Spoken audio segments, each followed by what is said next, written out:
Bienvenidos de nuevo, queridos amigos y amigas, al blog Historias del Corazón ESP. Han pasado ya 3 años. 3 años no es una eternidad. Pero es tiempo suficiente para que una herida profunda cicatrice, para que un dolor inmenso se apacigüe, y para que una mujer aprenda a vivir sola después de una ruptura. Yo creía haberlo conseguido. Soy Clara, una maestra de infantil de 34 años, y pensaba que ya era capaz de sonreír con serenidad si alguien mencionaba por casualidad las palabras exmarido. Pero me equivocaba. El pasado, a veces, no descansa en la memoria, sino que yace silenciosamente cubierto de polvo bajo la cama, dentro de una vieja maleta.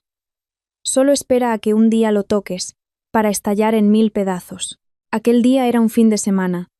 Decidí hacer una limpieza general en casa después de un tiempo absorbida por el trabajo y mi pequeña. Mi hija, Alba, estaba en casa de su abuela. El piso estaba extrañamente silencioso. Al arrastrar la cama de mi dormitorio para limpiar debajo, la vi. La maleta de viaje de color verde musgo, inmóvil en el rincón más oscuro. La maleta de Mateo, mi exmarido. Sentí una punzada en el corazón. Había olvidado por completo su existencia. Recuerdo como si fuera ayer el día que se marchó. Hace 3 años. También fue una tarde de fin de semana. No discutimos, no gritamos. Nuestro divorcio se consumó en un silencio aterrador. Simplemente dejó sobre la mesa los papeles del divorcio ya firmados y dijo una única frase. Una frase que me ha perseguido en sueños durante estos 3 años. Lo siento. Ya no somos compatibles. ¿Incompatibles? Después de 8 años de amor y convivencia, después de tantos recuerdos felices y tristes, decía que no éramos compatibles. Le pregunté, le supliqué, lloré. Pero él solo guardó silencio. La mirada que me dedicó en ese momento no era la de alguien que ha dejado de amar, sino algo lejano, cansado y lleno de impotencia. Hizo las maletas rápidamente. Solo un par de mudas, algunos objetos personales. No se llevó nada que yo le hubiera comprado, ni una sola de nuestras fotos juntos. Y dejó atrás esta maleta. Es solo ropa vieja. Tírala tú. Por favor, dijo antes de dar media vuelta y marcharse, sin mirar atrás ni una sola vez. Y yo le creí. Creí que su amor se había agotado. Creí que nuestros 8 años habían sido un error. Creí que era un hombre desalmado y cruel. Durante 3 años, me esforcé por enterrar su imagen en el rincón más profundo de mi corazón. Crié a mi hija sola, enfrentándome a los cotilleos de los vecinos y a las preguntas compasivas de los amigos. ¿Por qué un divorcio tan repentino? ¿Es que Mateo tiene a otra? ¿O es que tú no supiste retenerlo? No di explicaciones porque ni yo misma tenía la respuesta. Mi ex-suegra, Pilar, después del divorcio, se dedicó a pregonar por todas partes que la culpa era mía, que no sabía cuidar de la familia, que solo me importaba mi trabajo, y que por eso su hijo se había cansado de mí. Yo también callé. Solo sabía abrazar a mi hija y decirme a mí misma que tenía que vivir bien, que debía ser fuerte para ser su pilar. Y lo conseguí. Mi trabajo, en la escuela infantil, es estable. Alba es cada día más buena y adorable. Había empezado a salir y a conocer a un hombre nuevo, Marcos. Un médico amable, cálido, y que quiere mucho a mi hija. Todo parecía ir por el buen camino. Mi vida, por fin, parecía haber encontrado la paz. Pero esta maleta, su repentina aparición, fue como una piedra lanzada a un lago en calma. La saqué. Una gruesa capa de polvo cubría su superficie, y la cremallera estaba un poco oxidada. Me senté en el suelo, mirándola fijamente. Tírala, pensé. Debería tirarla, deshacerme del último vestigio de un matrimonio muerto. El pasado debe dejarse en paz. Pero una curiosidad inexplicable me detuvo. ¿Por qué la dejó? Si solo era ropa vieja, ¿por qué no se la llevó para quitarse un trasto de encima? ¿O acaso había algo dentro que no quería que yo supiera jamás?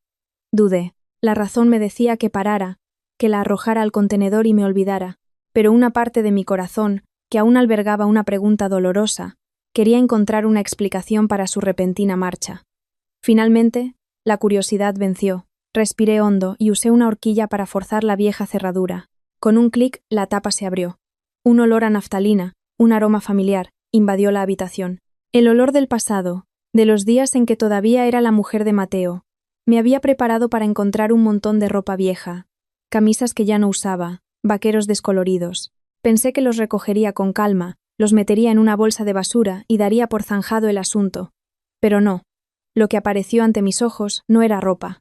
Todo el interior de la maleta estaba ordenado de forma meticulosa, como si su dueño no quisiera que nada se descolocara. En la parte superior, cubriéndolo todo, había una tela de terciopelo azul oscuro, muy suave. El corazón se me aceleró. Había algo solemne, muy inusual en todo aquello. Con manos temblorosas, levanté con cuidado la tela. Y entonces me quedé helada, petrificada. Todos los pensamientos se detuvieron en mi mente, dejando solo un aturdimiento absoluto. Perfectamente colocada en el centro había una libreta de ahorros de un gran banco, de color rojo oscuro. La cogí. Mis dedos rozaron las letras en relieve. Titular: Clara Montes. Beneficiaria: Alba Herrero Montes. El corazón se me encogió. ¿Por qué mi nombre y el de mi hija? Abrí temblorosamente la primera página, y la cifra que apareció ante mis ojos casi me deja sin aliento. 150.000 euros. 150.000. El número no solo estaba escrito en cifras, sino también claramente en letras. Una cantidad enorme. Una fortuna que probablemente yo no podría ganar en toda mi vida. ¿De dónde había salido ese dinero? ¿Por qué nos dejaba a Alba y a mí una suma tan grande? Miles de preguntas daban vueltas en mi cabeza.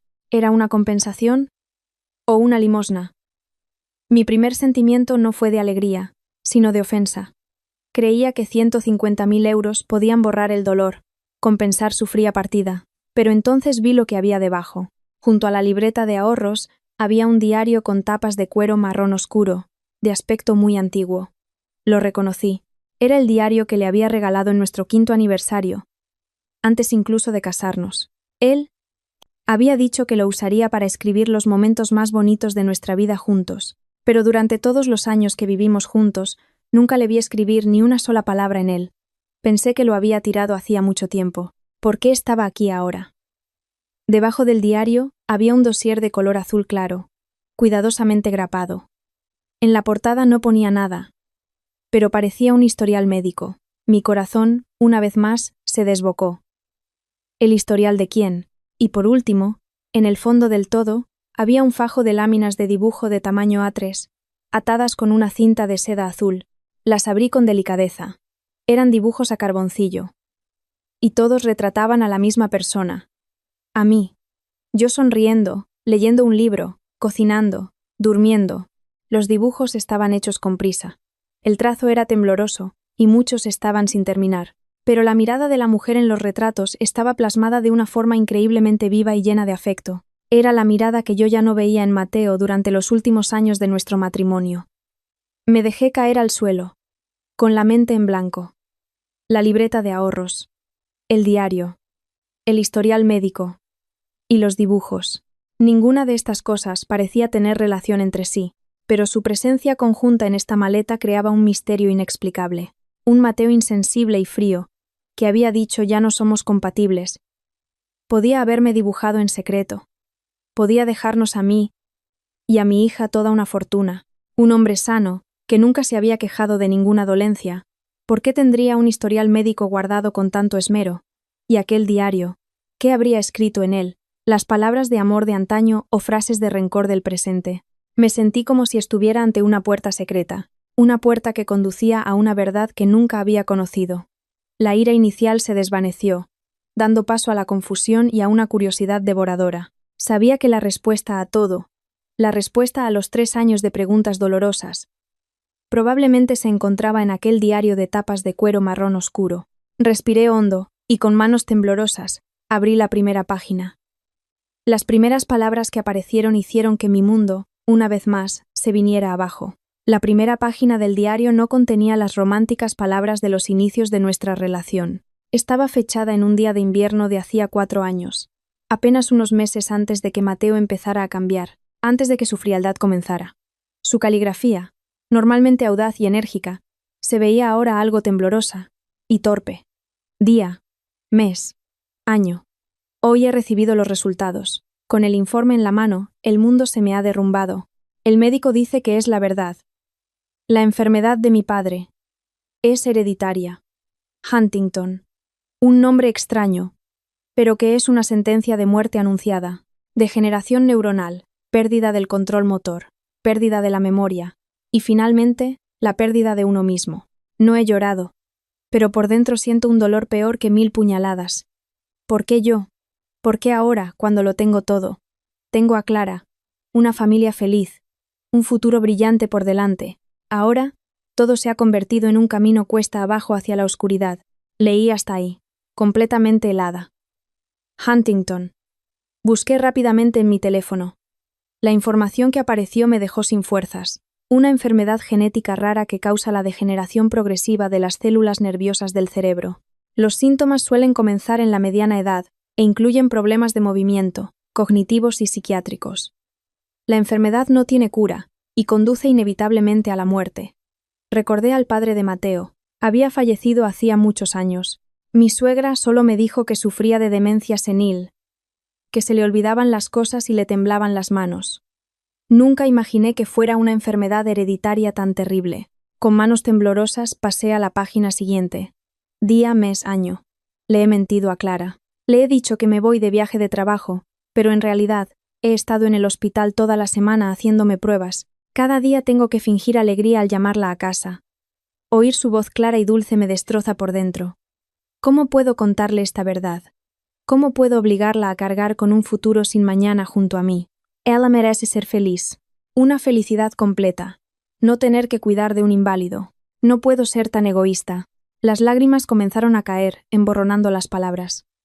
Así que era eso.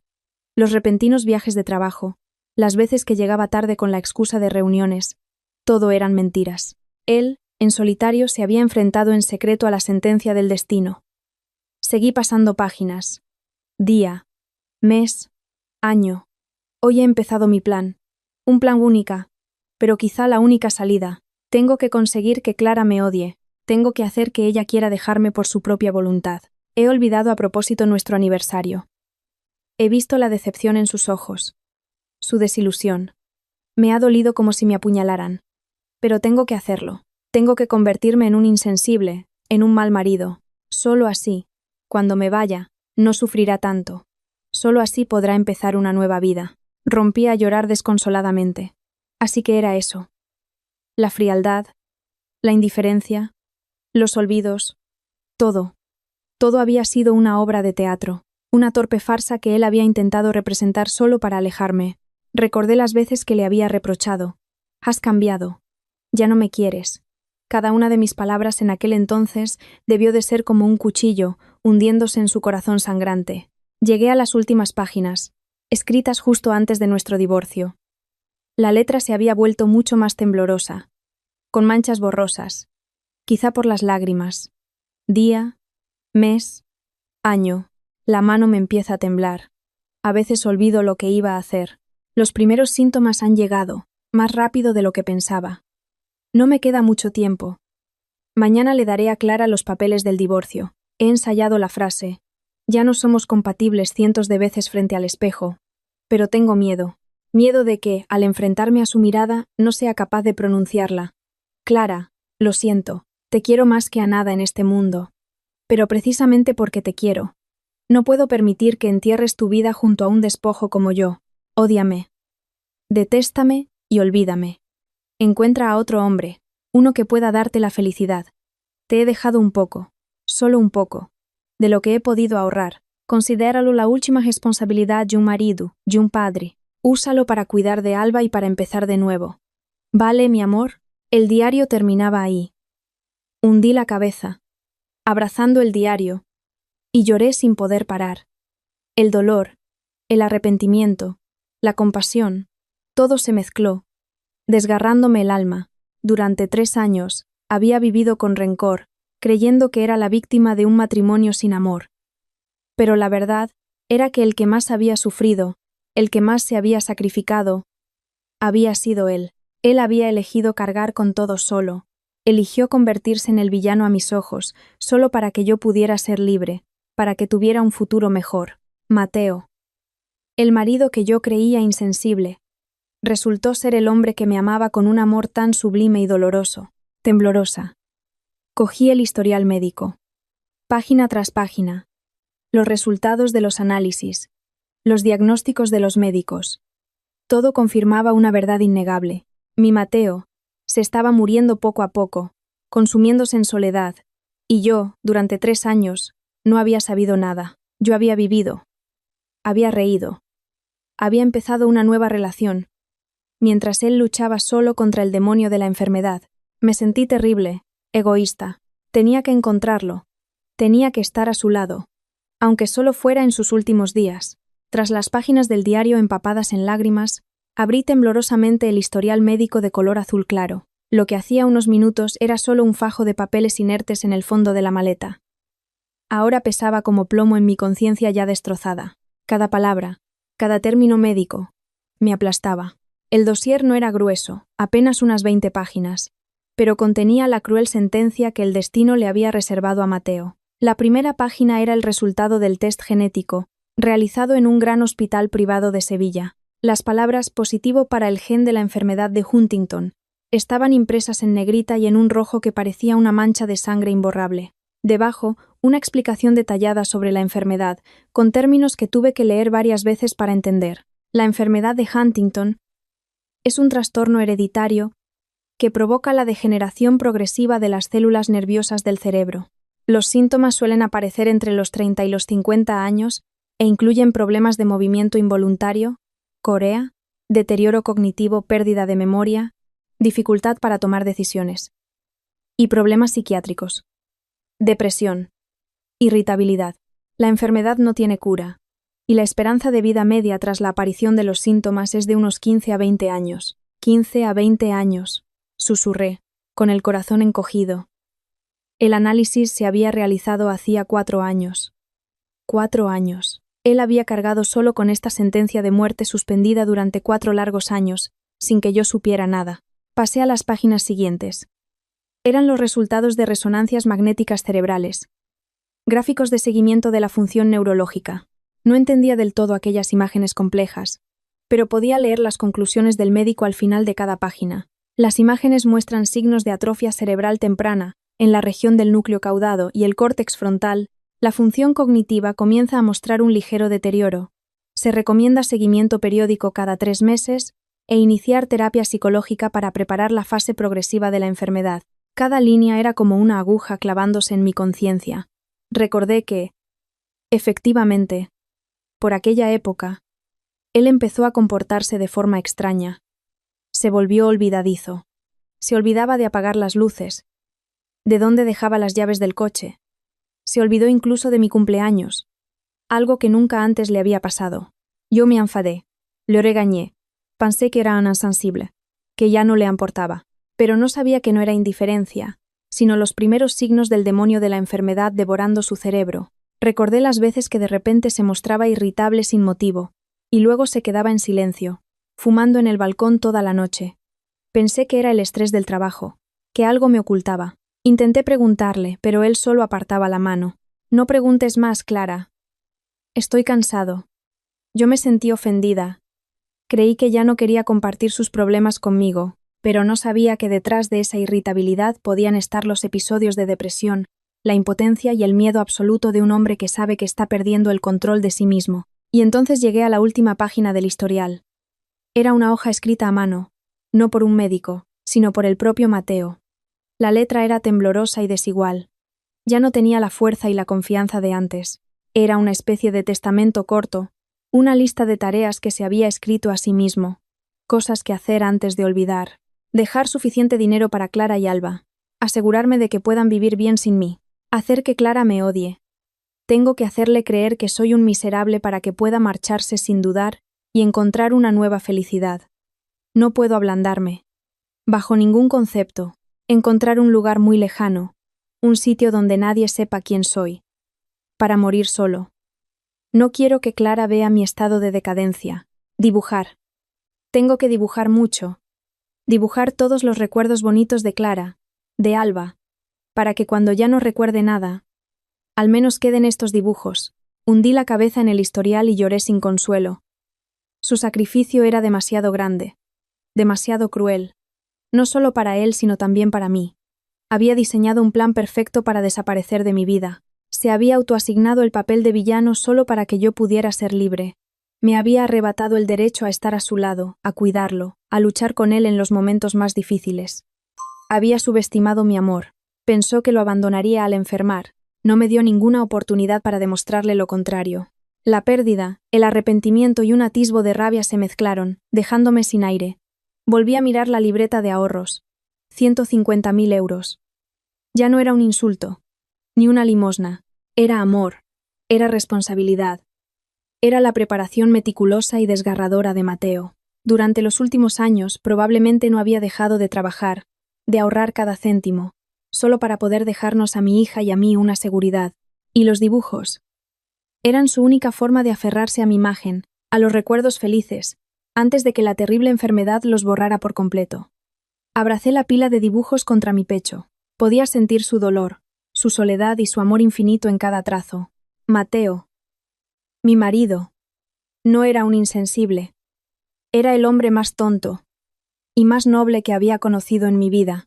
Con las pruebas irrefutables de la tragedia de Mateo en mis manos, mi mente se convirtió en una vieja película que rebobinaba los últimos años de nuestro matrimonio. Cada fragmento de recuerdo, cada suceso que yo había interpretado como una prueba de su indiferencia, ahora se presentaba nítido, encadenado y con un significado completamente diferente, un significado doloroso hasta desgarrar el alma. Recordé la noche de nuestro 7º aniversario de bodas. Había preparado una cena romántica a la luz de las velas. Me puse el vestido que más le gustaba y esperé. Pero él llegó muy tarde, oliendo a alcohol. No trajo flores ni regalos. Solo me miró y dijo con frialdad: «No te molestes en montar estos numeritos». Luego se fue directo al dormitorio y cerró la puerta de un portazo. Aquella noche lloré. Pensé que nuestro amor había muerto, pero ahora entendía. Probablemente lo recordaba. Lo recordaba.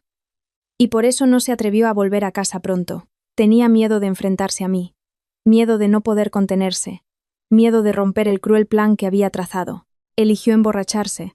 Eligió decir palabras hirientes solo para hacerme daño, para que yo creyera que ya no me quería, y las veces que se olvidó de recoger a Alba del colegio. Tuve que dejar mi trabajo a medias, correr a la escuela para recogerla, sintiéndome culpable ante la profesora y viendo la tristeza en la cara de mi hija. Le llamaba y le gritaba por teléfono: «Pero es que ya no te consideras un padre».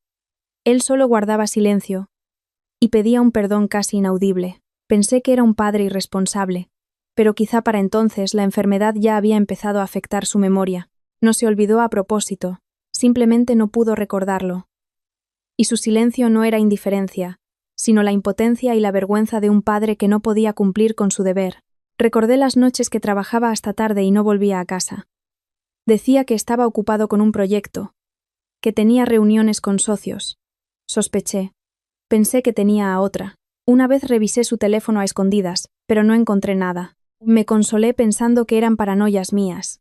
Pero ahora sé que esas noches probablemente no estaba en la oficina. Estaría en algún lugar solo, quizá en el hospital, o en un piso alquilado y barato, luchando contra los primeros dolores, los primeros espasmos que no quería que yo viera.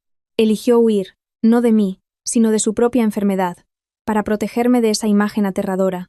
Cada recuerdo, uno tras otro, era como los fragmentos de un espejo roto que reflejaban mi ingenuidad, y en parte mi egoísmo, y su sacrificio silencioso y extremo. Yo solo había visto la punta del iceberg, solo vi su frialdad, su cambio, pero no intenté averiguar, no intenté profundizar para saber que debajo de esa frialdad había un océano de dolor y de amor. Recordé el día que fuimos al juzgado. Le miré con resentimiento. Él no se atrevía a mirarme a los ojos, solo mantenía la cabeza gacha. Cuando el juez le preguntó si estaba de acuerdo con el divorcio, guardó silencio durante un largo rato antes de asentir levemente. En ese momento, pensé que no le quedaba nada por lo que luchar. Pero ahora entiendo que ese asentimiento fue probablemente lo más difícil que hizo en toda su vida. Fue el gesto para liberarme, para darme un nuevo futuro, aunque eso significara que él tendría que caminar solo hasta el final del camino. Abracé sus dibujos inacabados, trazos de carboncillo temblorosos, pero que retrataban a una Clara radiante y feliz. Me había dibujado, probablemente, cuando yo no me daba cuenta, en los momentos más cotidianos. Había usado el lápiz para aferrarse a los recuerdos, para luchar contra el olvido que se apoderaba de él. De repente, me di cuenta de que durante 3 años no solo había vivido con rencor, sino también con un profundo malentendido. Yo misma había construido un muro para separarme del pasado, de su verdadero ser. Había intentado seguir adelante. Había abierto mi corazón a otro hombre. Ese pensamiento me hizo sentir culpable. Marcos, el médico, era un buen hombre. Había estado a mi lado. Me había consolado en mis momentos más bajos, pero mis sentimientos hacia él eran probablemente gratitud, la búsqueda de un apoyo. No amor. Mi corazón, en realidad, nunca se había alejado de Mateo. Solo estaba cubierto por la niebla del malentendido y el dolor. «Mamá, ¿estás llorando?» La voz de Alba sonó en la puerta. Había vuelto de casa de su abuela. Corrió hacia mí y, con sus manitas, me secó las lágrimas. «No es nada, cariño. Mamá no llora». La abracé, aspirando el dulce olor de su pelo. «Alba», dije con voz temblorosa, «¿quieres que vayamos a buscar a papá?» Alba levantó la vista, con sus grandes ojos redondos y claros. «¿A buscar a papá? ¿Dónde está mamá?» «Papá. Papá está en un lugar muy lejano. Está malito». Intenté encontrar las palabras más sencillas. «Vamos a ir a cuidarle, ¿vale?» Alba no lo entendió del todo, pero asintió. «Claro. Si papá está malito, hay que cuidarle». Sus palabras inocentes fueron como una inyección de fuerza. No podía quedarme aquí, llorando y lamentándome. Tenía que actuar. Tenía que encontrarlo. Estuviera donde estuviese, fuera como fuese. Tenía que encontrarle. No le dejaría solo nunca más. Esta vez sería yo quien estaría a su lado, para caminar con él hasta el final del camino. Por muy corto que fuera. La decisión estaba tomada, pero la pregunta más importante ahora era: ¿dónde estaba Mateo? Durante 3 años, había cortado todo contacto. Había desaparecido tal y como lo había planeado. No tenía ninguna pista. Rebusqué en mi memoria, tratando de encontrar un lugar, un nombre, una afición suya que pudiera revelar dónde se escondía. El norte de España, una vez dijo que le encantaba el aire fresco y los bosques de Asturias, o alguna costa tranquila.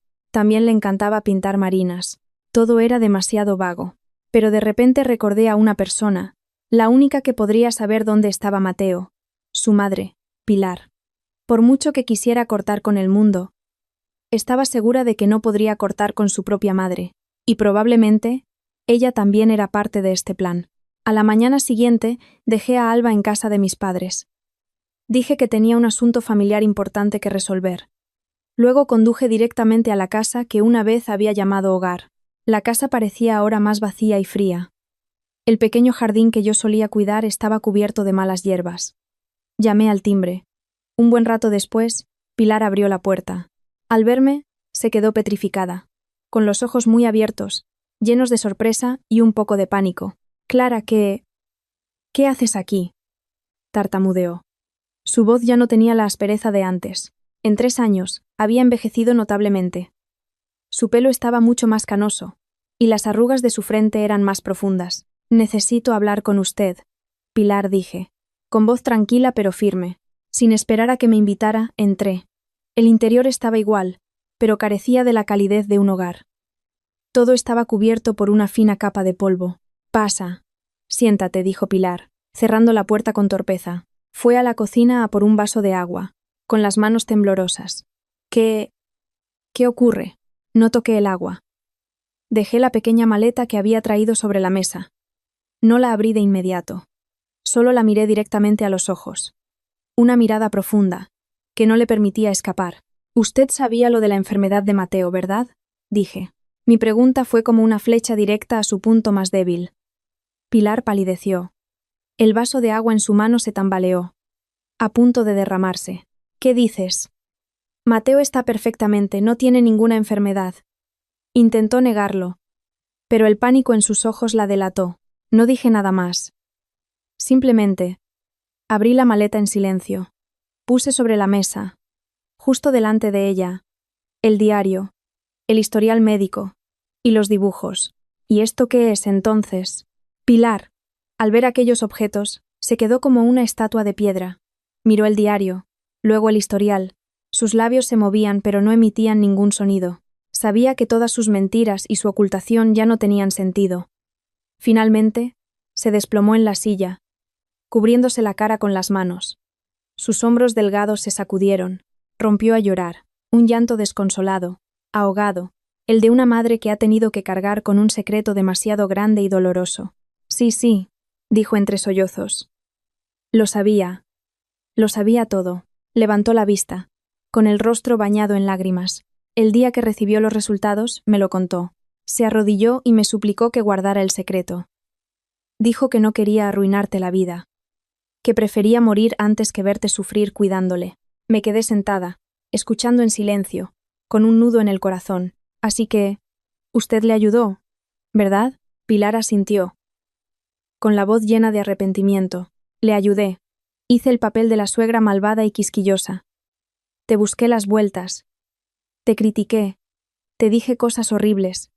Cosas por las que nunca me perdonaré a mí misma. Todo fue para que le odiaras, para que te cansaras de él y pudieras marcharte sin dudar. Me miró, con una expresión suplicante. Clara, lo entiendes. Lo hice porque también te quiero. No quería que enterraras tu juventud junto a un enfermo. Eres demasiado joven. Mereces una felicidad plena. ¿Felicidad? Solté una risa amarga, llena de lágrimas. Cree que vivir con un malentendido, con rencor, y empezar una nueva vida sobre los cimientos de una mentira, es felicidad. Cree que abandonar al hombre que más quieres en el momento en que más te necesita, es felicidad. Me levanté, paseando por la habitación. Usted y él han sido demasiado autoritarios. Se han tomado el derecho de decidir por mi vida. Me han arrebatado el derecho a elegir, a estar a su lado, a cuidarle, a luchar con él. ¿Sabe usted que lo más terrible para una esposa no es que su marido enferme, sino que él mismo la aleje sin que ella sepa por qué? Cada una de mis palabras fue como un martillazo en la conciencia de Pilar. Bajó la cabeza, sin atreverse a mirarme. Lo siento, Clara. De verdad que lo siento. ¿De qué sirve ahora lamentarse? Grité. La contención de tanto tiempo estalló. ¿Cómo está él ahora? ¿Dónde está? ¿Lo sabe? ¿Está solo en algún sitio, esperando la muerte? ¿No se dan cuenta de lo crueles que han sido? El aire en la habitación se volvió pesado, irrespirable. Solo se oían los sollozos de Pilar y mi respiración agitada. Un rato después, cuando me calmé un poco, me senté. Mi voz estaba ronca. Pilar, no he venido a reprocharle nada. Solo quiero saber una cosa. Mateo, ¿dónde está? Pilar se secó las lágrimas y negó con la cabeza. No lo sé. No me lo dijo. Solo me envía de vez en cuando una postal sin remite. Dice que está bien. Me pide que me cuide y que nunca te cuente la verdad. Rebuscó en un cajón y sacó un fajo de postales amarillentas. Aquí están todas. Temblorosa. Cogí las postales. En el anverso, imágenes de diferentes lugares de España. Granada y su Alhambra, la costa de Cádiz, un pueblo blanco de Andalucía. En el reverso, solo unas pocas líneas breves, con la letra cada vez más temblorosa. Mamá, estoy bien, cuídate mucho. Mamá, hoy hace un día precioso. He pintado un cuadro. Mamá, te echo de menos. Y a ella también. Llegué a la última postal, enviada hacía solo unas semanas. Mamá, me tiembla mucho la mano. Creo que ya no podré escribir más. Te quiero. Mi corazón se hizo añicos. Sabía que su enfermedad estaba empeorando. No me quedaba mucho tiempo. Tenía que encontrarle de inmediato. Con las postales en la mano me sentí como perdida en un desierto, buscando un oasis. Pero solo eran lugares genéricos, sin ninguna dirección concreta. ¿Cómo iba a encontrarle en un país tan grande? Me sentí impotente, desesperada. Pilar, al ver mi expresión, se sintió igual de desolada. Clara dijo con voz arrepentida: «Es culpa mía. Todo es culpa mía. Si aquel día no hubiera sido tan egoísta, si solo hubiera pensado en algo más que en mi hijo, y te hubiera dicho la verdad, quizá todo sería diferente». Entre lágrimas, empezó a contarme los días de tormento que tanto ella como Mateo vivieron después de que yo me fuera. ¿Sabes una cosa? Mateo no dormía por las noches. Se pasaba las horas en el balcón, mirando hacia tu barrio, fumando un cigarrillo tras otro. No me dejó limpiar tu habitación. Todo seguía intacto. Decía que así sentía que todavía estabas allí. Contó que Mateo no desapareció de inmediato. Durante el primer año, se quedó en Sevilla. Siguió trabajando, pero vivía como una sombra. No salía, no tenía amigos. Cada fin de semana, conducía en silencio hasta cerca de la escuela infantil donde yo trabajaba, o hasta el parque donde solía llevar a Alba a jugar. Solo os miraba desde lejos, sollozó Pilar. No se atrevía a acercarse. Tenía miedo de que le odiaras, de que no quisieras verle. Solo se quedaba allí, mirando hasta que os perdía de vista, y luego volvía a casa cabizbajo. Una vez le seguí. Le vi de pie bajo un árbol, mirándoos a ti y a Alba en los columpios, y se echó a llorar. Un hombre de 30 y tantos años, llorando en medio del parque como un niño. Cada palabra de Pilar era como una aguja clavándose en mi corazón. Intenté imaginar la escena. Él, mirándonos a Alba y a mí desde la distancia, con el corazón roto, pero sin poder acercarse. Cuánto tormento, cuánta lucha interna debió de soportar. Y un día continuó Pilar. Volvió a casa y me dijo que no podía seguir en esta ciudad, que dondequiera que iba, veía tu fantasma. Dijo que tenía que irse muy lejos para que pudieras olvidarle de verdad y empezar una nueva vida. Lloré. Le supliqué que se quedara, pero no me escuchó. Dijo que era lo mejor para ti. ¿Y lo de Marcos, el médico? Pregunté sin pensar. Pilar me miró, sorprendida. ¿Cómo lo sabes? ¿Solo?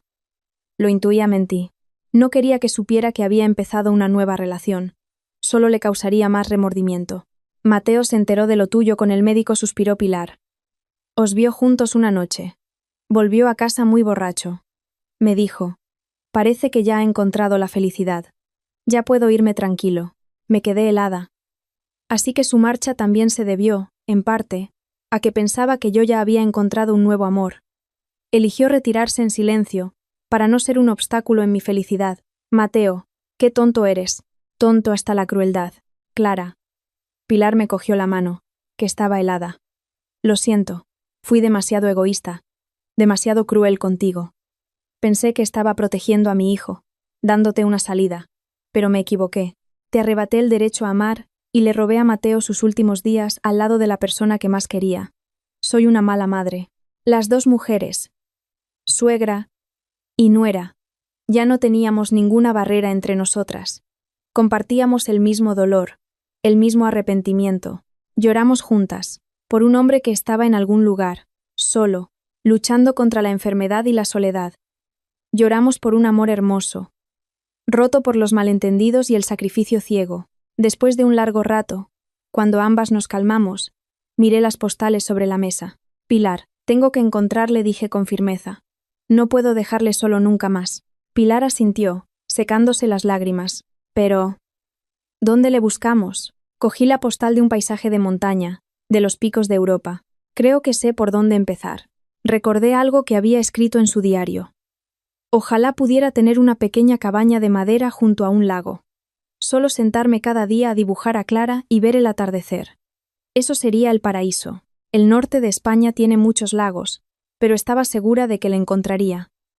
No me rendiría, porque sabía que, en algún lugar, él todavía me esperaba, y esta vez no le haría esperar ni un segundo más. El tardío arrepentimiento de Pilar, aunque no podía cambiar el pasado, me había dado una pista, un rayo de esperanza, y también había borrado los últimos vestigios de rencor en mi corazón. Ahora ya no éramos suegra y nuera, éramos dos mujeres con un mismo propósito: encontrar al hombre que amábamos.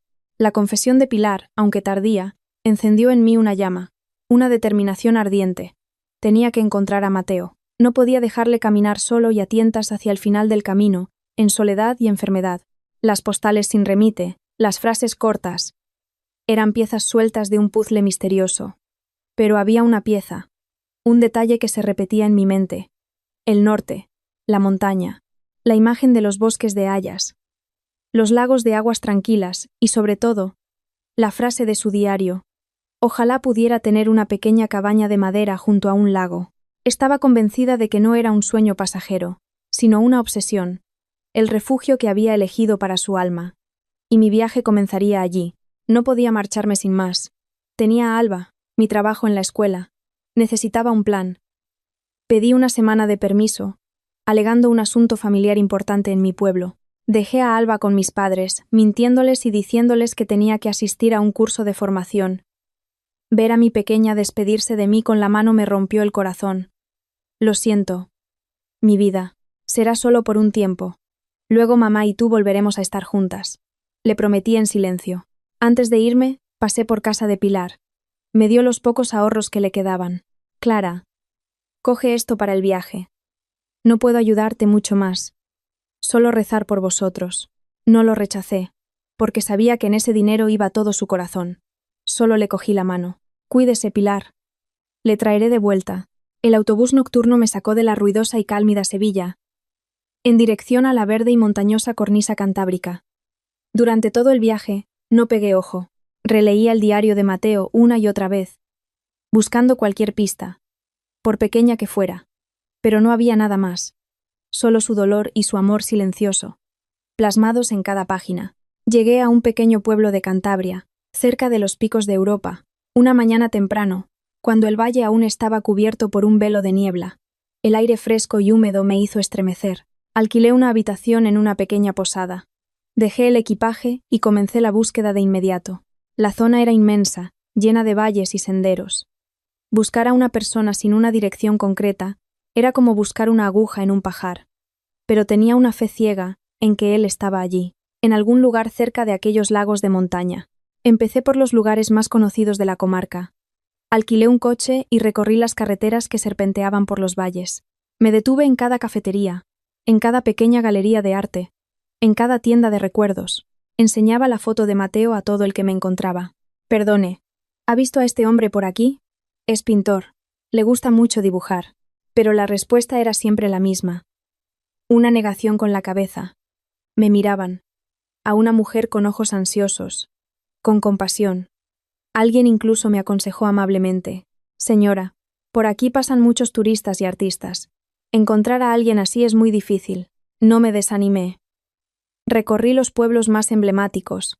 Me adentré en caminos rurales, en aldeas escondidas entre las montañas. Pregunté a taxistas, a tenderos, a ganaderos que trabajaban en los prados. Pero el resultado seguía siendo nulo. Pasaron 2 días. Había recorrido casi todos los rincones conocidos de la zona. Tenía los pies destrozados y la garganta seca de tanto preguntar. Por la noche, sola en la fría habitación de la posada, la soledad y la desesperación comenzaron a invadirme. ¿Y si me había equivocado? ¿Y si él no estaba aquí? ¿O si ya era? No me atrevía a pensar en ello. Abrazaba su foto y las lágrimas caían sin cesar. Al tercer día, decidí cambiar de táctica. En lugar de buscar sin rumbo, tenía que pensar como él. Si fueras él, queriendo esconderte, enfermo, ¿qué tipo de lugar elegirías? Seguramente no un sitio ruidoso y concurrido, sino un lugar tranquilo, pacífico, en plena naturaleza. Y ese lugar tenía que tener un lago. Abrí un mapa de la región. Mis ojos se detuvieron en los lagos de Covadonga, en la vertiente asturiana, 2 grandes lagos glaciares, aislados en el corazón del Parque Nacional, rodeados de bosques y prados de alta montaña. Alrededor apenas había construcciones, salvo algunos refugios y pequeñas cabañas. Una pequeña cabaña de madera junto a un lago. Las palabras de su diario resonaron de nuevo en mi cabeza. Era allí. Sentí una sacudida. Inmediatamente, cogí el coche y me dirigí hacia Covadonga. La carretera que subía a los lagos era estrecha y llena de curvas. El paisaje a ambos lados era de una belleza sobrecogedora, pero yo no tenía mente para admirarlo. Solo observaba atentamente, buscando. La zona de los lagos era muy amplia. Empecé por el pequeño embarcadero. Volví a mi tarea de preguntar. Pero esta vez, la suerte comenzó a sonreírme. Cuando le enseñé la foto a un barquero, un hombre mayor de rostro curtido por el sol y el viento, entornó los ojos, la miró un momento y dijo: «Me suena mucho la cara de este hombre. Creo que le he cruzado el lago un par de veces». Suele llevar un caballete de pintor. Mi corazón dio un vuelco. ¿Y sabe dónde se aloja? Pues no estoy seguro. Pero siempre pide que le deje cerca de la ladera de allá, dijo, señalando con el dedo una colina boscosa y aislada en la orilla opuesta. Ahí arriba hay un par de cabañas de alquiler. Vive muy poca gente. Le di las gracias 1 y 1000 veces, con una esperanza inmensa creciendo en mi interior. Alquilé una barca de inmediato, pidiéndole al hombre que me llevara a esa ladera. Cuando la barca atracó, salté a la orilla y empecé a subir por el sendero que ascendía por la colina. El camino era empinado y resbaladizo, pero ya no sentía el cansancio, solo caminaba hacia adelante, hacia el lugar donde creía que él estaba. Y entonces, al llegar a media ladera, las vi. 3 pequeñas cabañas de madera, escondidas bajo viejos robles. Sentí que el corazón se me salía del pecho. Estaba en una de esas 3 cabañas. Respiré hondo, intentando calmarme, y me dirigí hacia la primera. La repentina aparición de Marcos en un lugar tan remoto, justo en ese momento tan delicado, me dejó el corazón hecho un nudo. La conversación en la cafetería, aunque intenté ser firme, no pudo borrar la bondad y el afecto sincero de su mirada, lo que me hizo sentir aún peor. Él no me recriminó nada, no insistió. Solo aceptó mi decisión en silencio y se preocupó por mí. Eso lo hizo todo más difícil. Pensé que después de aquella charla, él lo entendería y no volveríamos a hablar por un tiempo. Pero me equivoqué. A la mañana siguiente, justo cuando me preparaba para continuar mi búsqueda hacia los lagos, sonó mi teléfono. Era Marcos. Clara. ¿Has desayunado? Su voz era tan cálida y atenta como siempre. Sí. Gracias. Marcos respondí. Algo cohibida. ¿Qué planes tienes para hoy? Preguntó. Tengo un asunto personal que resolver, intenté ser vaga. No quería que supiera de mi búsqueda. Era mi historia con Mateo, y no quería involucrar a una tercera persona. Pero Marcos, con la agudeza de un médico y la sensibilidad de un hombre experimentado, pareció adivinarlo. Clara dijo, con voz más grave, «Sé que le estás buscando». Me quedé helada. ¿Cómo? ¿Cómo lo sabes? Me lo ha dicho. Tu madre suspiró. Después de que te fueras, se quedó muy preocupada. Me llamó y me lo contó todo. Esperaba que yo pudiera ayudarte. No supe qué decir. Me conmovió la preocupación de mi madre, pero me sentí abrumada por la de Marcos. No te enfades con ella, continuó. Solo se preocupa por ti. Y yo. Yo también. Clara, sé que esto es muy importante para ti, pero esta zona es muy grande y solitaria. Que lo busques sola es agotador y peligroso. Déjame ayudarte, por favor. ¿Ayudarme? Dudé. Pero, esto es un asunto privado. Lo sé, me interrumpió. No me entrometeré. Solo quiero estar cerca, como un amigo. Conozco bien la zona. Conmigo estarás más segura. Y si pasara cualquier cosa, al menos no estarías sola. Su ofrecimiento me dejó en un mar de dudas. La razón me decía que debía negarme. Este era mi viaje.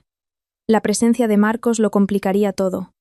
No sería justo ni para él, ni para Mateo, pero mi corazón me decía otra cosa. Estaba realmente agotada. 3 días sola vagando, enfrentándome a la desesperanza, me habían dejado al límite de mis fuerzas. La idea de tener un hombro en el que apoyarme, aunque solo fuera temporalmente, se volvió extrañamente tentadora.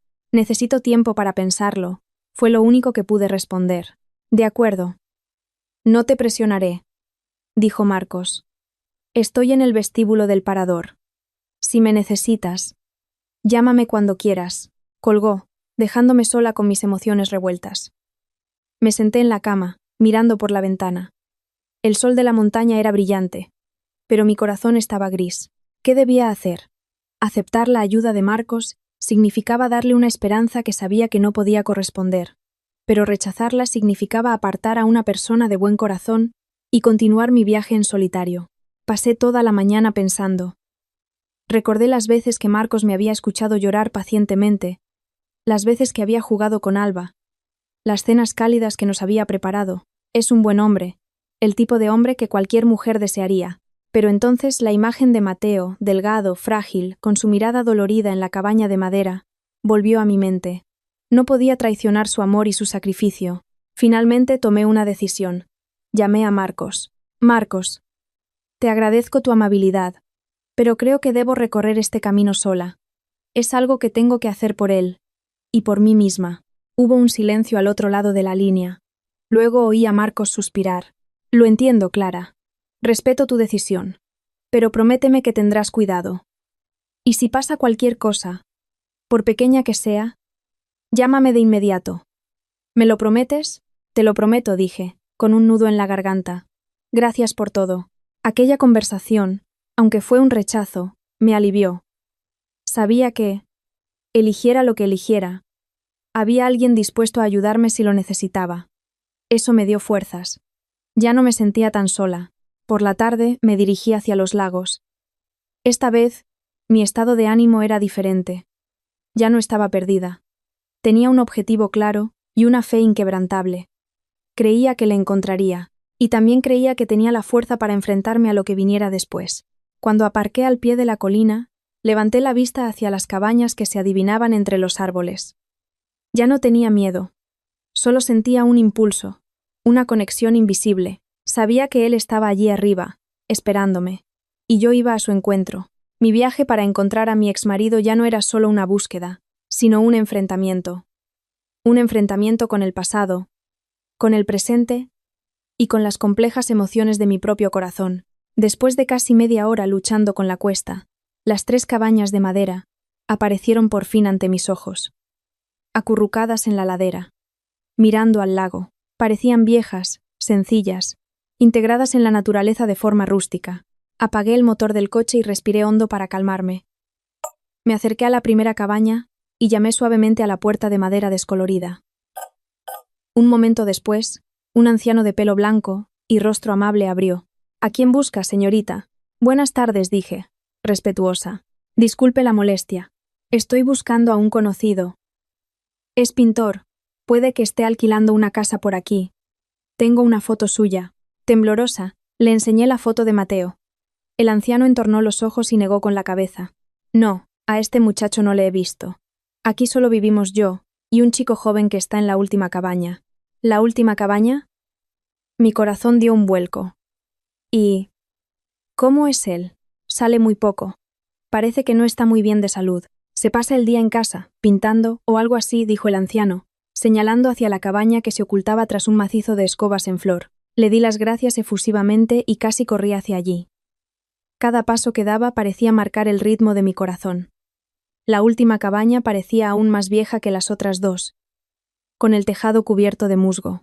En el porche había un caballete vacío y algunos tubos de pintura esparcidos. La puerta estaba entornada. Me quedé allí, inmóvil, sin atreverme a llamar. Tenía miedo. Miedo de enfrentarme a la realidad. Miedo de que su imagen ya no fuera la que yo recordaba. Pero entonces pensé en todo lo que él había sufrido solo. No podía dejarle solo ni un segundo más. Empujé suavemente la puerta. Crujió al rozar el suelo de madera, un sonido seco y melancólico. Y entonces le vi. Estaba de espaldas a la puerta, frente a un gran lienzo. Había adelgazado muchísimo. Su espalda, antes ancha, ahora se veía frágil y encorvada. Tenía algunas canas en el pelo. Intentaba pintar, pero su mano temblaba tanto que no podía sostener el pincel. El pincel cayó al suelo con un pequeño golpe seco. Dejó escapar un suspiro cansado y se giró lentamente. Y entonces, nuestras miradas se encontraron. El mundo entero pareció detenerse en ese instante. Sus ojos, antes brillantes y cálidos, ahora estaban hundidos, cansados y llenos de asombro. Me miró, con los labios secos, moviéndose sin poder articular palabra.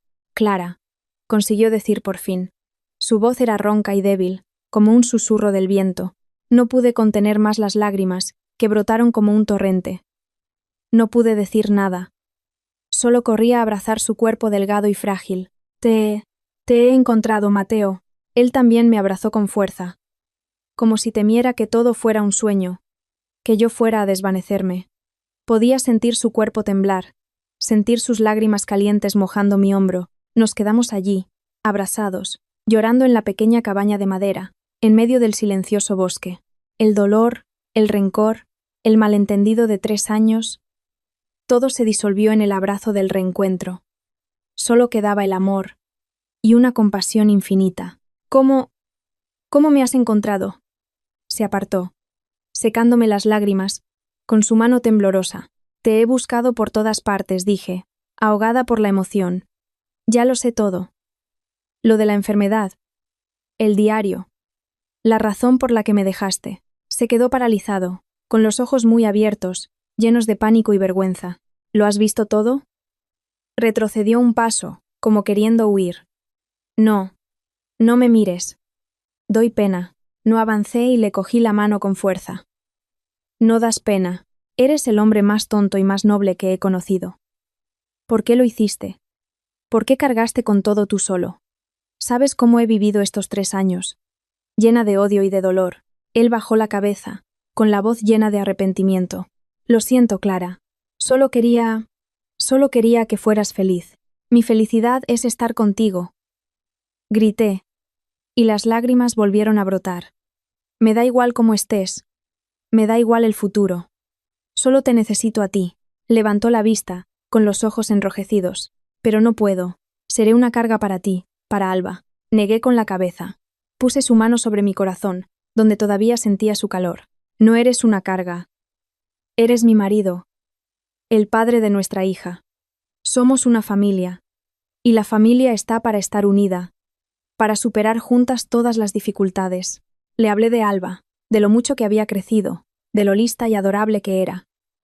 Le enseñé las últimas fotos de ella en mi móvil. Él miró a nuestra hija, con los labios temblorosos, y las lágrimas volvieron a rodar por sus mejillas. Es igual que tú. Te echa mucho de menos, le dije. Todos los días pregunta dónde está papá, cuándo va a volver. Mis palabras fueron como un cuchillo en su corazón. Hundió la cabeza en mi hombro y lloró desconsoladamente, como un niño. El dolor, el tormento que había reprimido durante tantos años, por fin estalló. Lo abracé, lo consolé. Ya está. Ya ha pasado todo. Estoy aquí. No me iré a ninguna parte. Nuestro reencuentro no tuvo flores ni velas, solo lágrimas. La verdad y un amor que había sobrevivido a la separación y a la enfermedad. Le había encontrado. Y esta vez, no le dejaría marchar nunca más. Los días siguientes fueron una mezcla de felicidad y dolor. Felicidad, porque por fin podía estar a su lado, cuidar con mis propias manos al hombre que amaba. Dolor, porque era testigo, día a día, de cómo la cruel enfermedad lo devastaba. El ánimo de Mateo mejoró mucho desde que llegué. Sonreía más. Hablaba más. Me contó su vida solitaria allí, los cuadros que había pintado, cuánto nos había echado de menos a Alba y a mí. Incluso intentaba caminar, moverse, como queriendo aferrarse a las últimas fuerzas que le quedaban, pero la enfermedad de Huntington no tiene piedad. Los temblores eran cada vez más frecuentes, y su memoria comenzó a fallar de forma alarmante. A veces, en mitad de una conversación, se detenía de repente, con la mirada perdida. ¿Qué iba a decir? Se rascaba la cabeza, con una sonrisa forzada. Verle así me partía el alma. Yo solo podía sonreír y cogerle la mano. No importa, cariño. Hablemos de otra cosa. Me dediqué en cuerpo y alma a cuidarle. Le preparaba comidas nutritivas. Investigaba sobre terapias que pudieran ralentizar el avance de la enfermedad. Le leía libros. Le ponía la música que le gustaba. Quería que sus últimos días fueran lo más pacíficos y plenos posible. Pensé que recorreríamos juntos este camino. Soñaba con llevarle de vuelta a Sevilla para que viera a Alba, para que viviera sus últimos días rodeado de su familia. Pero Mateo tenía otros planes. Si mineras, su amor por mí era demasiado grande, tan grande que no se permitía ser una carga para mí. Una tarde, mientras estábamos sentados en el porche viendo el atardecer sobre el lago, me cogió la mano, con una seriedad inusual. Clara, llevas aquí casi un mes. Deberías volver. Me quedé helada. ¿Qué dices? Te he dicho que no me voy a ir. No negó con la cabeza, con la mirada firme. No puedes quedarte aquí para siempre. Tienes a Alba, tu trabajo, un futuro por delante. No puedes enterrar tu vida aquí, junto a un despojo como yo. No eres un despojo, le espeté, con una mezcla de ira y dolor. Eres mi marido. Ya no soy tu marido, Clara dijo, con amargura. Nos divorciamos. Yo firmé esos papeles. Y lo hice para liberarte. No puedes volver por lástima. No es lástima, grité, y las lágrimas volvieron a brotar. Es amor. No lo entiendes. Lo entiendo, me secó las lágrimas con su mano temblorosa. Y precisamente porque lo entiendo, no puedo dejar que te quedes. Mírame, Clara. ¿El hombre que soy hoy es el Mateo del que te enamoraste? No puedo comer solo, apenas puedo caminar. Pronto no te reconoceré, no recordaré nada. ¿Para qué te vas a quedar? ¿Para ver cada día cómo la persona que amas se desvanece? ¿Podrás soportarlo? Sus palabras fueron como puñales directos a mi corazón. Sabía que todo lo que decía era verdad, pero no podía aceptarlo. Lo soportaré. Soportaré lo que sea, con tal de estar a tu lado. Pero yo no lo soporto, me interrumpió, con voz suplicante. No soporto verte sufrir, verte agotada por mí. No soporto ser una carga, una cadena que ate tu vida. Clara, por favor, entiéndelo. Se arrodilló y me abrazó. Vuelve a casa. Vive tu vida. Encuentra a otro hombre, uno que te haga feliz. Es lo único que deseo. Saber que tú y Alba sois felices. Esté donde esté, me hará sonreír. Hundí la cabeza en su hombro, llorando desconsoladamente. Sabía que no eran palabras impulsivas, sino una decisión muy meditada. Estaba usando su propio amor para alejarme de nuevo. Estaba sacrificando su propia felicidad por mi tranquilidad. Intenté convencerle, suplicarle, pero no cambió de opinión. Empezó a mostrarse frío, distante. Se negaba a que le cuidara. Hacía las cosas por sí mismo, aunque le costara un mundo. Dejó de hablarme, de sonreír. Estaba levantando un muro de nuevo, para obligarme a marchar. Sabía que no podía hacerle cambiar. Su decisión nacía de un amor demasiado sublime, demasiado altruista, y tenía que respetarla, por mucho que me doliera. Creí que tendría que marcharme de nuevo, que debería obedecer el plan tan noble pero a la vez tan cruel de Mateo. Hice la maleta.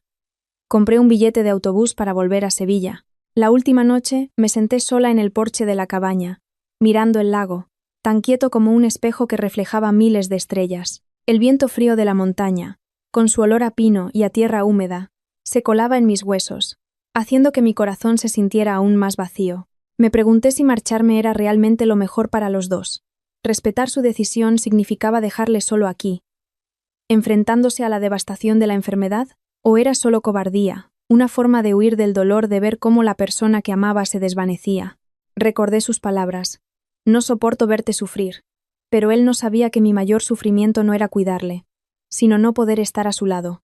El dolor de saber que él estaba en algún lugar, solo, impotente, y no poder hacer nada, era 1000 veces peor que cualquier cansancio físico. El amor no siempre consiste en recibir. A veces, el amor es dar. Es sacrificarse. Es acompañar a la persona que amas a través de la tormenta. Él había elegido sacrificar su felicidad para darme un futuro. Entonces, ¿por qué no podía yo sacrificar ese futuro que él había diseñado para mí a cambio de los preciosos momentos que nos quedaban juntos? Ese pensamiento fue como una corriente eléctrica. Desperté.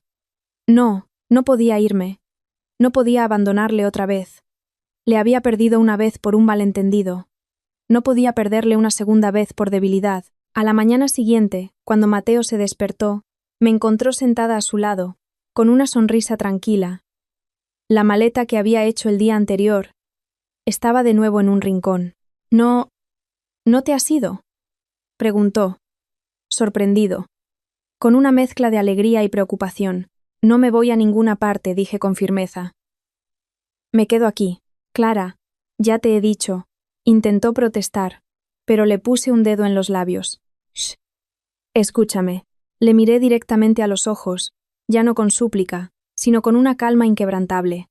Mateo, respeto tu amor, entiendo tu sacrificio, pero no lo acepto. No tienes derecho a quitarme el privilegio de estar al lado de la persona que amo. Ya has sufrido bastante tú solo. A partir de ahora, déjame compartir la carga contigo. Él me miró, con los ojos enrojecidos, y negó con la cabeza. Pero seré una carga. Pues acepto esa carga, le interrumpí. ¿Y si no volvemos a estar juntos como marido y mujer? Mi propuesta le dejó atónito. Estaremos juntos como dos amigos, dos almas gemelas. Seré tu amiga, la que te cuide, la que pinte contigo, la que vea el atardecer a tu lado. No te ataré con un papel, ni te exigiré que seas un marido perfecto. Solo necesito estar aquí, a tu lado, hasta el último día. ¿Puedes darme esa oportunidad? Mateo me miró, estupefacto. Probablemente nunca había considerado esa posibilidad, no como su mujer, sino como su compañera. Un vínculo no legal, sino de afecto, de la más profunda comprensión. Guardó silencio durante un largo rato. Vi la lucha en sus ojos. Quería retenerme y a la vez alejarme. Finalmente, suspiró. Un suspiro de impotencia, pero también de aceptación. Asintió levemente. Mis lágrimas volvieron a brotar, pero esta vez eran de felicidad. Había ganado. No a él, sino al egoísmo de su amor. Le había convencido de que el verdadero amor no es liberar al otro, sino acompañarle hasta el final. A partir de ese día comenzó un nuevo capítulo, el último y más hermoso de nuestra historia. Llamé a Pilar y le conté mi decisión. Lloró al teléfono. Clara, qué locura. Pero gracias, hija, gracias. También llamé a Marcos. Se lo expliqué todo. Guardó un largo silencio y luego solo dijo: Clara, si eso es lo que te da paz, te apoyo. Cuídate mucho y recuerda que siempre estaré aquí. Sus palabras me aliviaron. Sabía que había herido a un buen hombre, pero no podía vivir engañándome a mí misma. Hice los arreglos para que Alba viniera. Contraté a una niñera de confianza para que me ayudara. Quería que, en los últimos meses de su vida, padre e hija pudieran estar juntos. El día que llegó Alba, la pequeña cabaña se llenó de vida. La risa cristalina de mi hija fue como un bálsamo. Mateo, por primera vez en años, pudo abrazar a su hija. Lloró lágrimas de felicidad paternal. Mi decisión de quedarme no fue un sacrificio ciego. Fue una elección del corazón. Una elección para escribir un final completo para un amor lleno de tormentas, pero inmensamente profundo. Nuestra vida en la cabaña junto al lago transcurrió de forma sencilla pero increíblemente valiosa. Cada día que pasaba, para otros podría ser un día normal, pero para nosotros era un regalo. Ya no pensábamos en el futuro lejano ni nos atormentábamos por el pasado. Simplemente vivíamos plenamente cada momento del presente. La salud de Mateo se deterioraba día a día. Los temblores eran más frecuentes y su memoria fallaba notablemente. Algunas mañanas, se despertaba y me miraba con extrañeza, como si no me reconociera. En esos momentos se me encogía el corazón, pero no lloraba delante de él. Solo sonreía y le cogía la mano. Soy Clara, tu mujer. Decía mujer a propósito, porque sabía que, en lo más profundo de su mente, esa palabra aún tenía un peso especial. Él me miraba un rato, y poco a poco su mirada se aclaraba. Clara. Ya me acuerdo, decía. Y sonreía. Una sonrisa débil, pero la más bonita del mundo. La presencia de Alba fue una medicina milagrosa. Con su inocencia y su alegría, iluminó sus últimos días. Ella no sabía que su padre estaba enfermo, solo sabía que la quería con locura.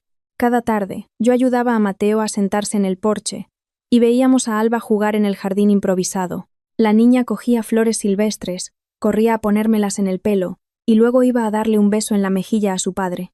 Papá, papá, mira qué guapa está mamá. Él sonreía y asentía. Guapísima. Tu madre siempre es la más guapa. Esos momentos, tan simples y cotidianos, son recuerdos que llevaré grabados en el alma toda mi vida. Hicimos juntos todo lo que antes no habíamos tenido la oportunidad de hacer. Vimos amanecer sobre el lago. Escuchamos viejas canciones. Leímos libros. Él ya no podía pintar, pero le encantaba verme hacerlo. Aprendí a pintar siguiendo sus instrucciones. Dibujé todo lo que nos rodeaba. La cabaña, los árboles, el lago y la sonrisa de Alba. Pintas muy bien, solía decir. Aunque mis dibujos fueran torpes, a mis ojos, todo lo que haces es perfecto. En los días en que su memoria estaba más lúcida, me contaba historias de cuando nos conocimos. Recordaba nuestra primera cita, nuestro primer beso. Recordaba cada detalle, hasta el vestido que yo llevaba y la canción que sonaba en la cafetería. Tengo miedo, me confesó una vez. Miedo de que un día olvide todo esto. Por eso lo escribí todo en el diario. Para que si un día yo no lo recuerdo, al menos estas páginas lo recuerden por mí. Nuestro amor, en aquellos últimos días, se sublimó, se volvió más puro y noble que nunca. Ya no era la pasión de la juventud ni los reproches de la vida conyugal. Era sacrificio, comprensión y compañía hasta el final. Yo le cuidaba, no por obligación, sino por amor, y él aceptaba mis cuidados, no por impotencia, sino porque sabía que era la única forma de darme paz. Ya no éramos el que da y el que recibe, éramos dos mitades de una misma alma, apoyándonos en el último tramo del camino. Un día, me dijo, Clara, quiero pintar un último cuadro. Me sorprendió, pero rápidamente le preparé el caballete y los colores. Su mano temblaba tanto que no podía sostener el pincel. Tuve que coger su mano, guiarle en cada trazo. Quería pintarnos a Alba y a mí. Tardó una semana entera, usando hasta la última gota de su energía, en terminar el cuadro. Técnicamente no era perfecto. El trazo era tembloroso, los colores se mezclaban en algunos puntos, pero tenía alma, una vida extraña. En el cuadro, Alba y yo estábamos en medio de un campo de girasoles, bajo un sol radiante. Las dos sonreíamos, una sonrisa luminosa, feliz, mirando hacia el espectador, hacia él. Cuando dio la última pincelada, soltó el pincel y sonrió. Satisfecho. Precioso, susurró. Esto es Todo lo que quiero recordar. Al día siguiente ya no me reconoció. Solo se quedaba sentado, en silencio, con la mirada vacía. Pero de vez en cuando, miraba el cuadro y una leve sonrisa se dibujaba en sus labios. Su amor, al final, había vencido al olvido. El último cuadro estaba terminado. Permanecía en su caballete, en medio de la cabaña, como un faro brillante y tenaz desafiando la oscuridad de la enfermedad y el olvido que se cernían sobre Mateo. Había volcado en él todo lo que le quedaba. La última fuerza de sus manos temblorosas, el último destello de lucidez en su mente que se desvanecía, y todo un amor infinito por mí y por nuestra hija. El cuadro no era solo una imagen, era el resumen de una vida, un testamento sin palabras y una despedida llena de amor. En él, Alba y yo estábamos en medio de un mar de girasoles que se extendía hasta el horizonte, donde el sol nacía resplandeciente. La cálida luz dorada del amanecer nos envolvía, creando un halo mágico. Yo llevaba el sencillo vestido blanco que a él tanto le gustaba, con el pelo suelto al viento. Mi mirada no se fijaba en ningún punto, sino que parecía mirar más allá, hacia el espectador, hacia él. Una mirada llena de ternura, confianza y una profunda paz. Alba, en mis brazos, también miraba hacia arriba, con sus grandes ojos claros y una sonrisa de oreja a oreja que dejaba ver sus pequeños dientes de leche. Su risa era pura, sin una sombra de tristeza. Mateo no se pintó a sí mismo. Eligió quedarse detrás, en el lugar del pintor, del observador, del guardián de ese instante de felicidad eterna. Con ello, nos legaba su mayor deseo, un futuro brillante, una vida llena de sol y risas para nosotras, una vida donde no hubiera rastro de la tristeza, la enfermedad y el dolor de la separación que él estaba sufriendo. Quiso borrarse a sí mismo de nuestro futuro para que éste fuera perfecto y completo. Desde que terminó el cuadro, Mateo empeoró visiblemente. Ya no tenía fuerzas para pasear junto al lago. Apenas podía sentarse o estar tumbado. Los espasmos eran más frecuentes. Y lo peor de todo, el olvido se apoderó de él. La cruel enfermedad iba borrando el disco duro de su memoria. Empezó a olvidar cosas pequeñas. El nombre del médico. Lo que acababa de comer. El sendero que bajaba al lago. Pero, extrañamente, milagrosamente, nunca olvidó el cuadro. Cada día, por muy cansado que estuviera, me pedía que le ayudara a sentarse frente a él. Podía pasarse horas mirándolo en silencio, y una sonrisa débil, casi infantil, se dibujaba en sus labios. Aquel cuadro se había convertido en su ancla, su último hilo conector con el mundo, con su amor, con la persona que había sido. Sabía que no nos quedaba mucho tiempo. Llamé a Pilar para ponerla al día. Su voz se quebró al otro lado del teléfono. Quería venir de inmediato para ver a su hijo por última vez, pero le aconsejé que esperara. Pilar, le dije, intentando mantener la calma. Ahora mismo no reconoce a nadie. Me temo que si viene y le ve así, será demasiado duro para usted. Déjeme cuidarle aquí. Cuando llegue el momento le avisaré. Ella aceptó entre sollozos. También le envié un mensaje a Marcos, solo una línea. Está en la fase final. No sé por qué lo hice. Quizá, en el fondo, necesitaba compartirlo con alguien que pudiera entender el dolor que estaba pasando. No respondió de inmediato. Hasta bien entrada la noche no llegó su mensaje. Lo entiendo. Sé fuerte, Clara. Si necesitas cualquier cosa, por pequeña que sea, no dudes en llamar. Sigo aquí. Su mensaje fue como un abrazo silencioso a distancia, dándome un poco de calor en aquellos días helados. Envié a Alba de vuelta a Sevilla con sus abuelos. No quería que presenciara las escenas dolorosas de su padre. Quería que en su recuerdo infantil, su padre fuera siempre el hombre fuerte que jugaba con ella y la besaba en la mejilla. La cabaña se quedó en un silencio casi absoluto, solo roto por la débil respiración de Mateo, el pasar de las páginas de mis libros y el silbido del viento entre los árboles. Pasaba todo el tiempo a su lado. Ya no leía ni le contaba historias, solo me sentaba, cogía su mano y le cantaba las nanas que mi abuela me cantaba a mí. Mi voz se quebraba, pero seguía cantando, esperando que aquellas melodías familiares pudieran llegar a algún rincón de su mente desvanecida y darle un poco de paz. Y una tarde, mientras le leía un pasaje de su propio diario, ocurrió un milagro. Al leer la frase «Tengo a Clara, una familia feliz», Mateo, que llevaba días sin reaccionar, giró lentamente la cabeza y me miró. Sus ojos ya no estaban vacíos. Por un instante fugaz, recuperaron su brillo. Me miró profundamente, con amor, como si me hubiera reconocido.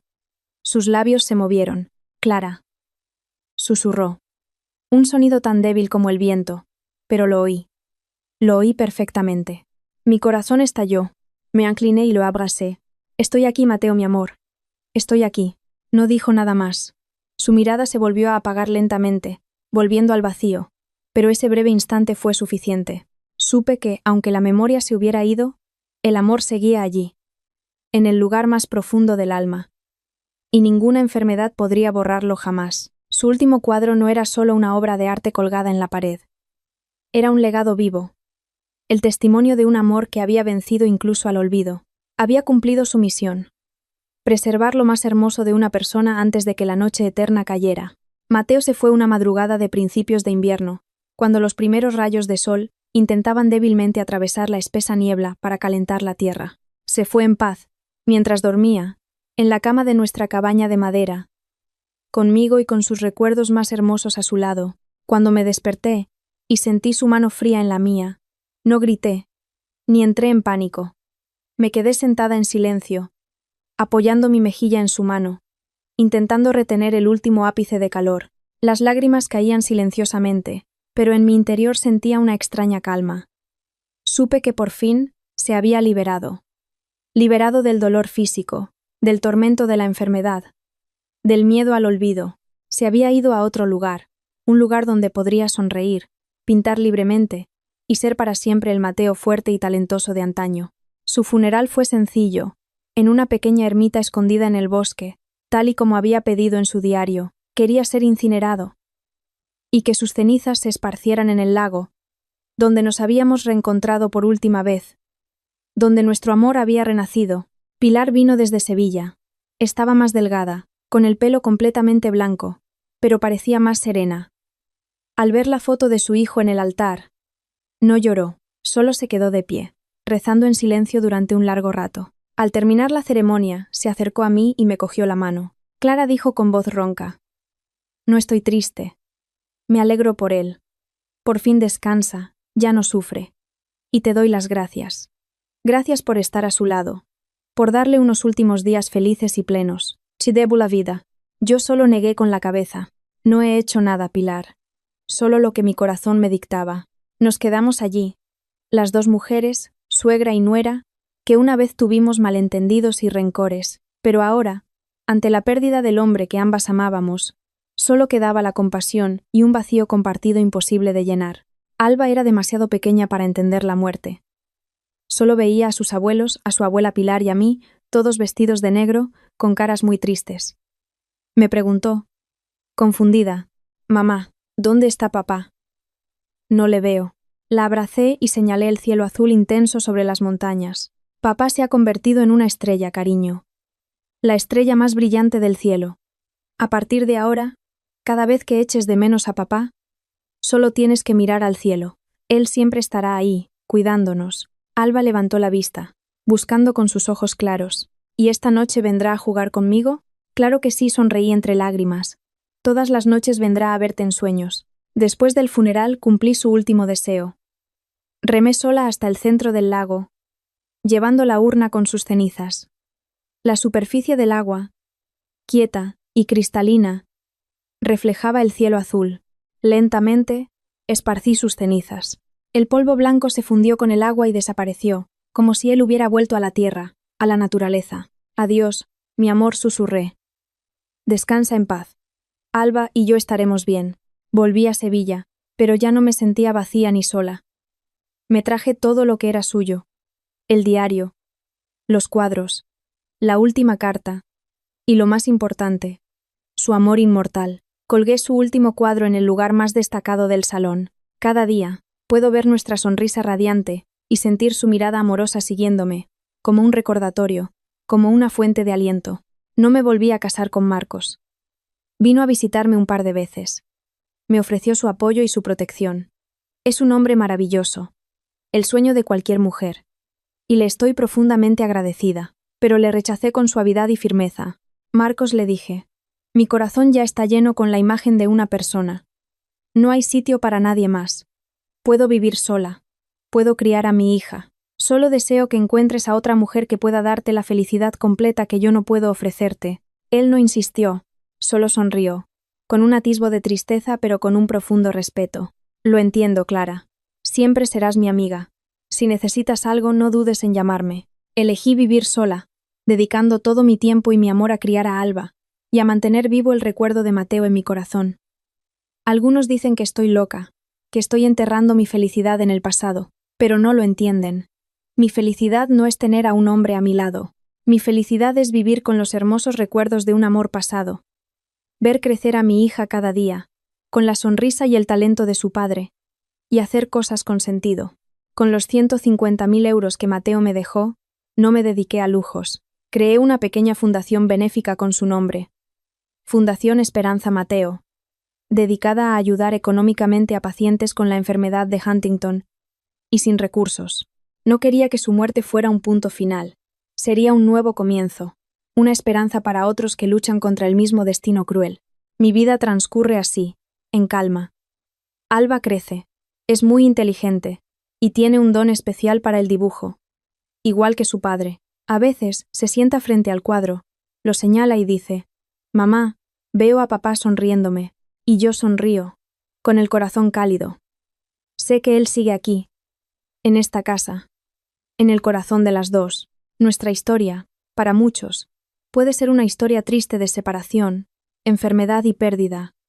Pero para mí, también es una historia hermosa sobre el amor verdadero, un amor que no es posesión, sino sacrificio y comprensión hasta el final. Mateo me enseñó eso. Me enseñó que amar a alguien, a veces, es aprender a dejarle ir para que sea feliz, y que vivir, a veces, no es olvidar a una persona, sino recordarla, atesorar lo que nos dejó y seguir viviendo una vida plena, también por ella. Nuestro amor no murió con él.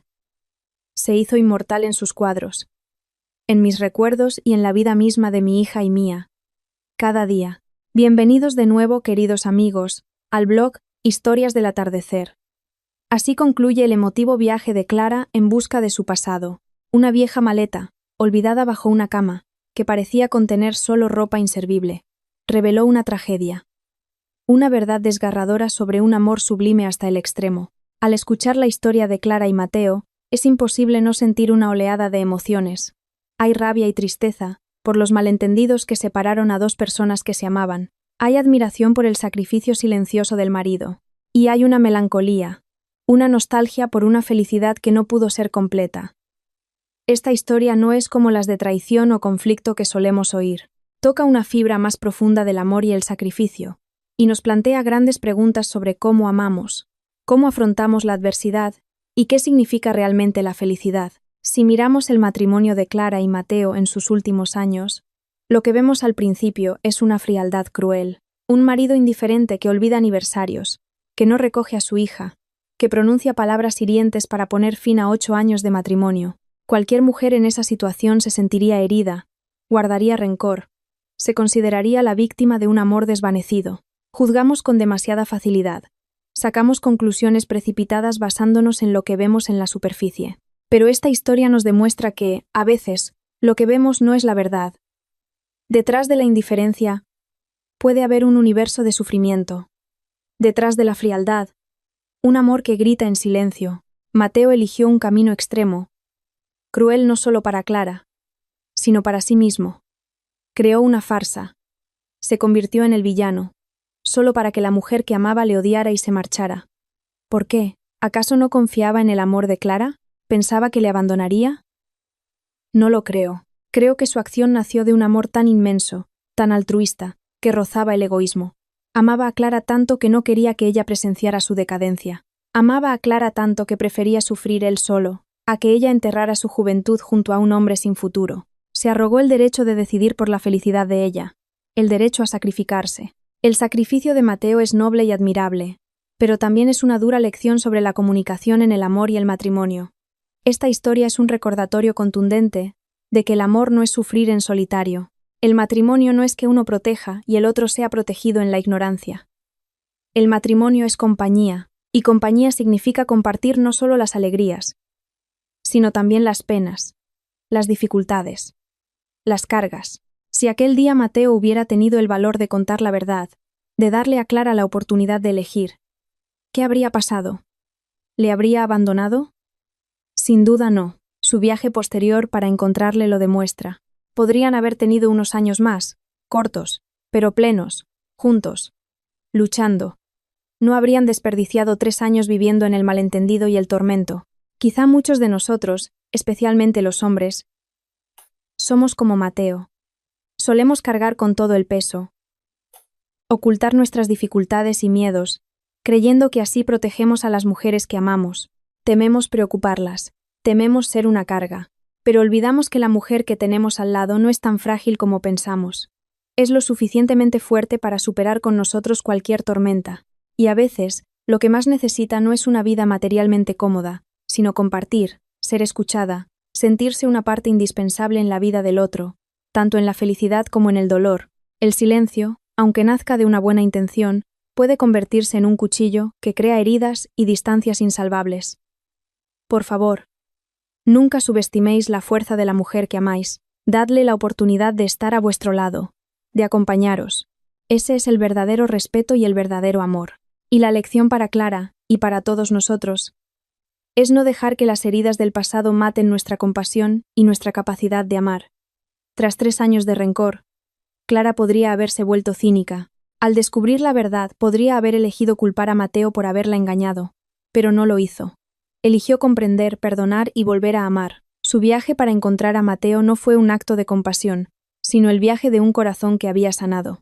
Un corazón que entendió que el verdadero amor no reside en cuanto recibes, sino en lo que estás dispuesto a dar. La decisión de Clara de quedarse en el norte, no como esposa, sino como amiga y compañera, es quizá el detalle más hermoso y humano.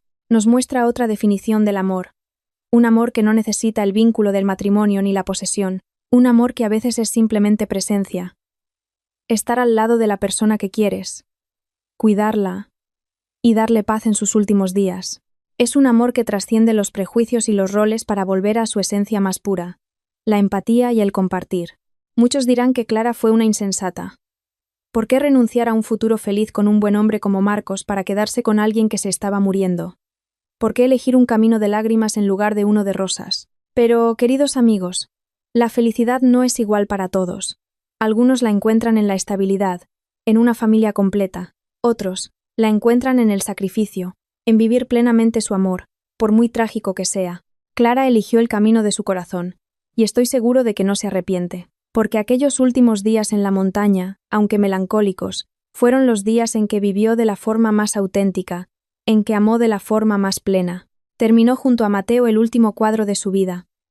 Un cuadro que no solo tiene color, sino también amor, sacrificio y una paz eterna. Finalmente, la historia de Clara y Mateo nos deja una profunda reflexión sobre la vida y la muerte. Todos, tarde o temprano, nos enfrentaremos al final. No sabemos cuánto tiempo nos queda, pero podemos elegir cómo vivirlo. Mateo, al saber que su tiempo se agotaba, no se rindió a la desesperación. Usó sus últimos días para preparar un futuro mejor para la mujer que amaba. Eligió irse en silencio, dejando un legado de amor sublime. Y Clara, al enfrentarse a la pérdida, no se dejó hundir por el dolor. Lo transformó en algo significativo. Creó una fundación con el nombre de su marido, para que su esperanza continuara. Crió a su hija sola, enseñándole sobre un padre valiente. Eligió seguir viviendo, no para olvidar, sino para recordar y para difundir el amor que había recibido. Ellos nos enseñaron que el valor de una vida no se mide en su duración, sino en su profundidad. No importa cuánto vivimos, sino cómo hemos vivido, cómo hemos amado y qué hemos dejado a este mundo.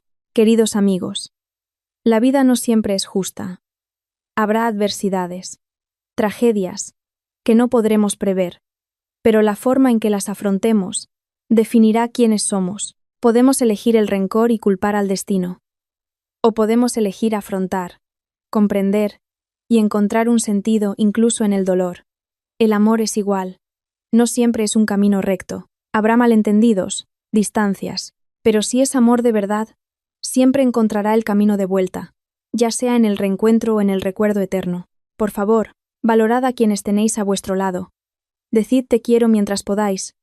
Compartid las cargas en lugar de llevarlas solos. Y confiad en que el amor sincero, al final, lo vence todo, incluso la separación y la muerte. Gracias por dedicar vuestro tiempo a escuchar estas reflexiones. Si la historia del amor inmortal de Clara y Mateo ha tocado vuestro corazón, por favor, suscribíos al canal Historias del Corazón ESP, dadle a me gusta y compartid este vídeo. Cada vez que lo compartís, es una oportunidad más para reflexionar juntos sobre los valores de la vida, para aprender a amarnos de una forma más plena y generosa. Un saludo cordial y hasta la próxima historia.